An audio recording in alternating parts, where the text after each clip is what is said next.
बेकसूर टूरिस्ट थे और एक उग्रवादी हमला हुआ और जिसमें 27 बेगुनाह लोगों ने अपनी जानें गंवाई। उसके बाद जिस प्रकार के हालात देश के अंदर बने हैं वो सारा देश देख रहा है कि कांग्रेस पार्टी ने भी जो भारत सरकार ने ऑल पार्टी मीटिंग बुलाई थी दिल्ली में,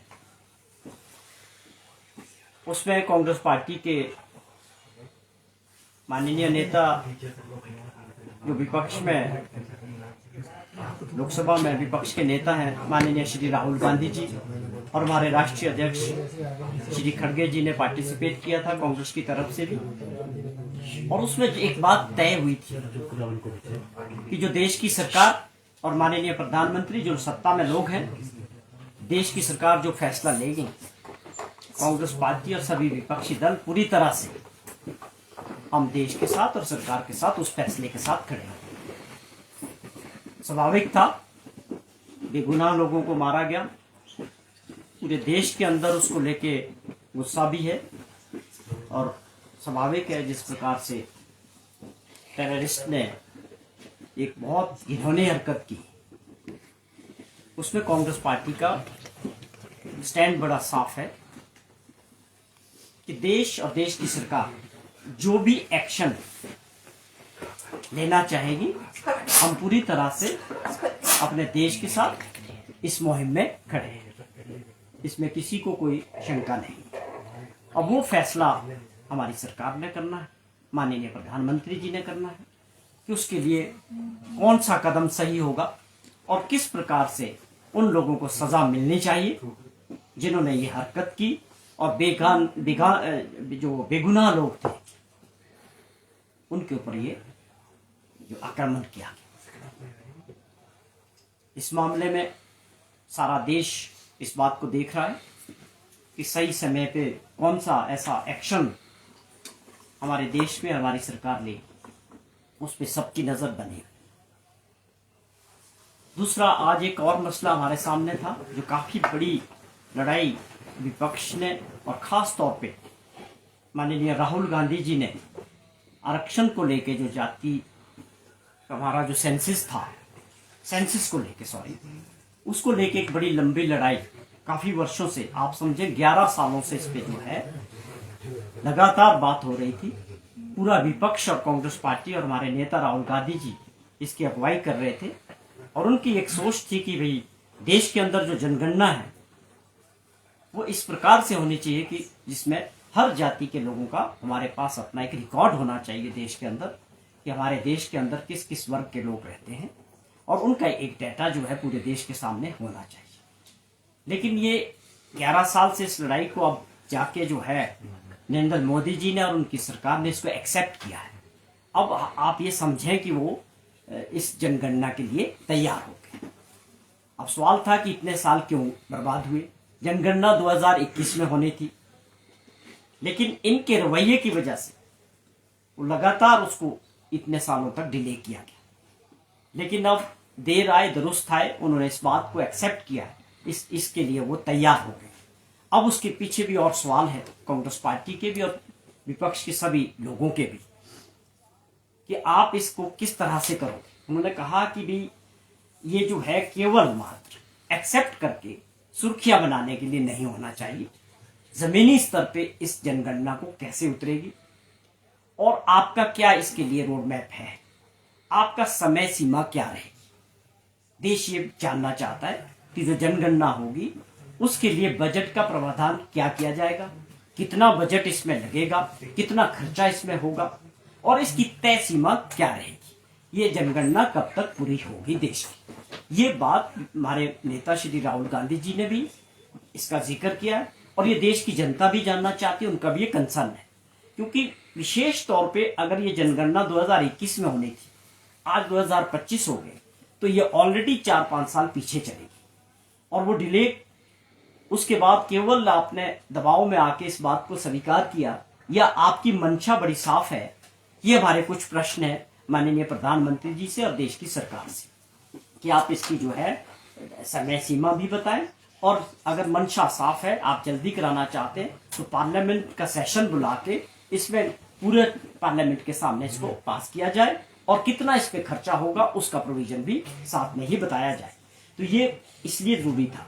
और राहुल गांधी जी ने इस लड़ाई को लगातार पूरे देश के सामने, आप सभी जानते हैं कि भाई ये इसलिए जरूरी था कि समाज के अंदर कुछ ऐसे वर्ग हैं जो हमारी आज़ादी के बाद से उनको जो उनका हक मिलना चाहिए, जो वर्ग पीछे छूट गए हैं, उनके लिए किस प्रकार से हम योजनाएं आगे बना पाएंगे, उनको समाज के साथ दूसरे वर्गों के साथ जोड़ने के लिए हमारी नीतियां क्या बनेगी।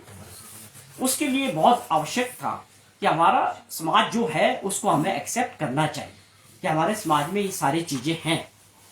और अब जनगणना की बात है तो जनगणना करने में क्या दिक्कत थी?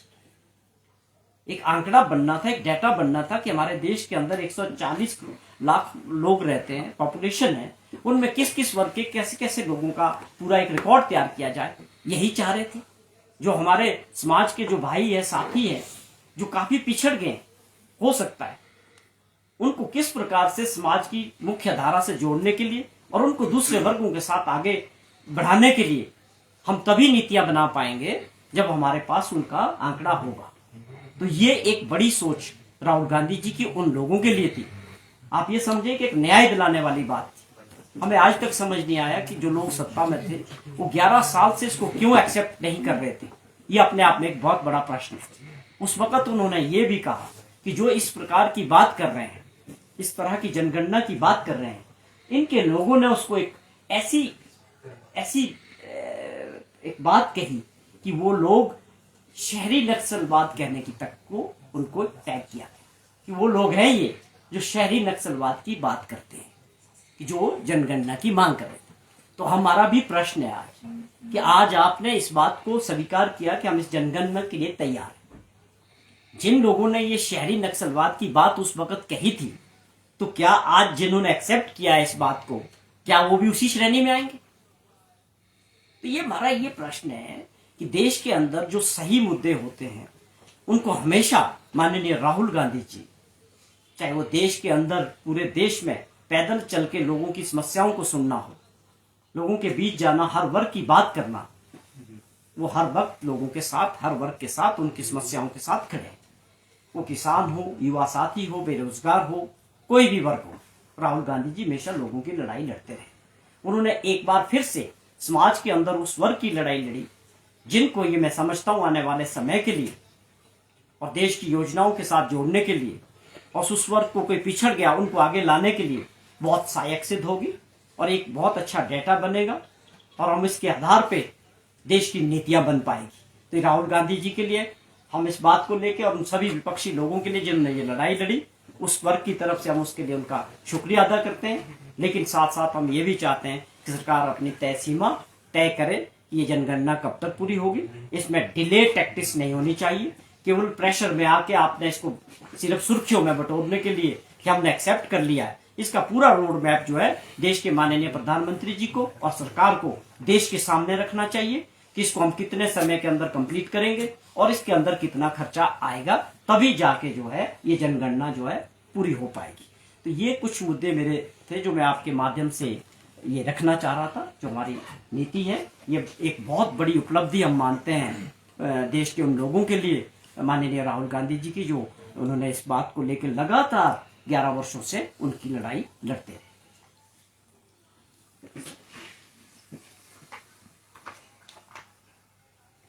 नरेश जी, रणधीर शर्मा जी ने भी प्रेस वार्ता की और उन्होंने आरोप लगाया कि कांग्रेस संगठन में घुसपैठी चरम पर है। प्रतिभा सिंह जी कल बिलासपुर में थी, वहां पर कांग्रेस के कार्यकर्ता आपस में ही उलझ गए। यहाँ तक कि जो रणधीर शर्मा जी हैं उन्होंने मुख्यमंत्री के इस्तीफे की मांग की है कि जब सरकार नहीं संभल रही है, संगठन कार्यकर्ता इस तरीके के आरोप लगा रहे हैं, तो इस्तीफा दे देना चाहिए मुख्यमंत्री। देखिए, एक बात तो रणधीर जी की अच्छी लगी कि उनको कांग्रेस की बड़ी चिंता है, वो कांग्रेस पार्टी की चिंता कर रहे हैं। ये मुझे बड़ी अजब सी बात लग रही है, जबकि वास्तविकता ये है कि मैं ये प्रश्न मैं भी करना चाहता हूं कि जो अभी तो आपके बीच जो कांग्रेस के कुछ लोग गए थे, अभी आपके पास उनका ही तोड़ नहीं है भाजपा के अंदर।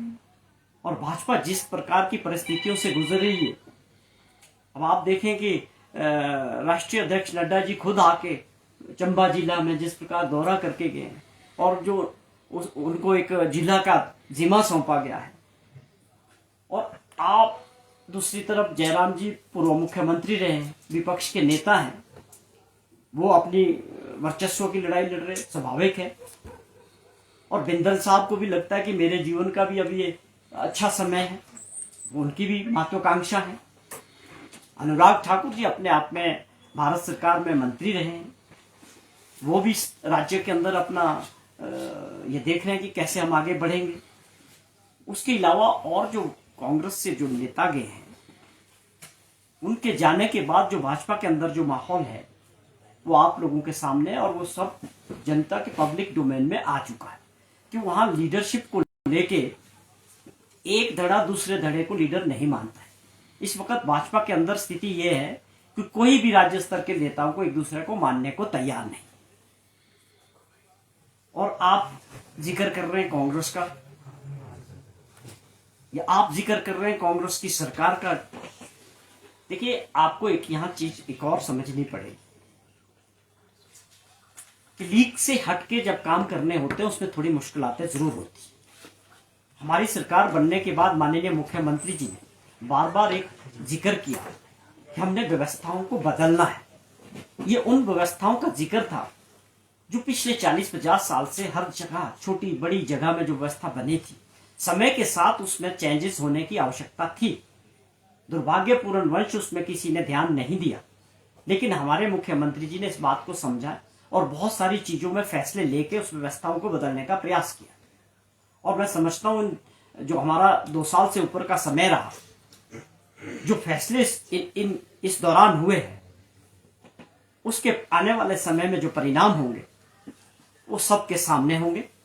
मैं भाजपा के नेताओं को भी ये आग्रह करूंगा कि आप भी थोड़ा सा सब्र रखें, थोड़ा सा समय और इंतजार करें, आपको बदलाव दिखने शुरू हो जाएंगे।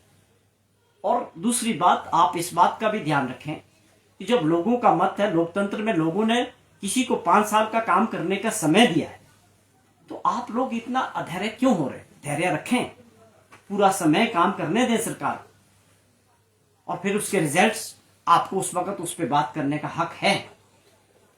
और प्रदेश हित में कोई आपके जो चुने हुए लोग हैं, मेंबर ऑफ पार्लियामेंट्स हैं, वो अपनी उपलब्धि बताएं कि उन्होंने इस दौरान प्रदेश के जो भी मसले थे, क्या वो भारत सरकार में उठाए? क्या उनको लेके आपने कभी गंभीरता दिखाई?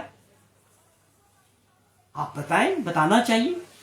जो हमारे मसले हैं, आप लोगों की सोच बड़ी अलग है कि आप ये चाहते हैं कि प्रदेश की जो सरकार है उनको तंग किया जाए, आर्थिक दृष्टि से जो मदद मिलनी चाहिए भारत सरकार से वो ना मिले। ये बहुत हैरानी करने वाला विषय है कि भाजपा के नेता इस बात को लेकर बड़े प्रसन्न होते हैं कि जी पैसा नहीं आ रहा है और ना ही मिलना चाहिए। भैया, आप वो पैसा आएगा, वो प्रदेश के हित में लगेगा, प्रदेश के जनता के हित में लगेगा, प्रदेश के विकास में लगेगा।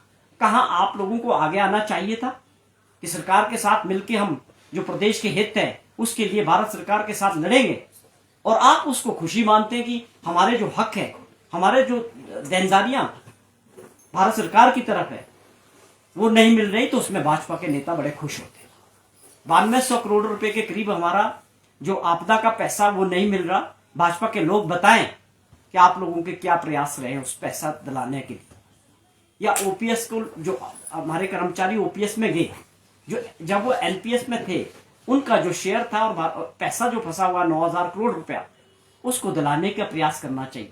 सभी मेंबर ऑफ पार्लियामेंट भाजपा के, चाहे राज्यसभा में चाहे लोकसभा, केवल आप चुनी हुई सरकार को टारगेट करके एक साजिश के तहत कमजोर करने की कोशिश जो लगातार कर रहे हैं, उसमें ऑपरेशन लोटस भी हुआ, वो भी फेल हुआ।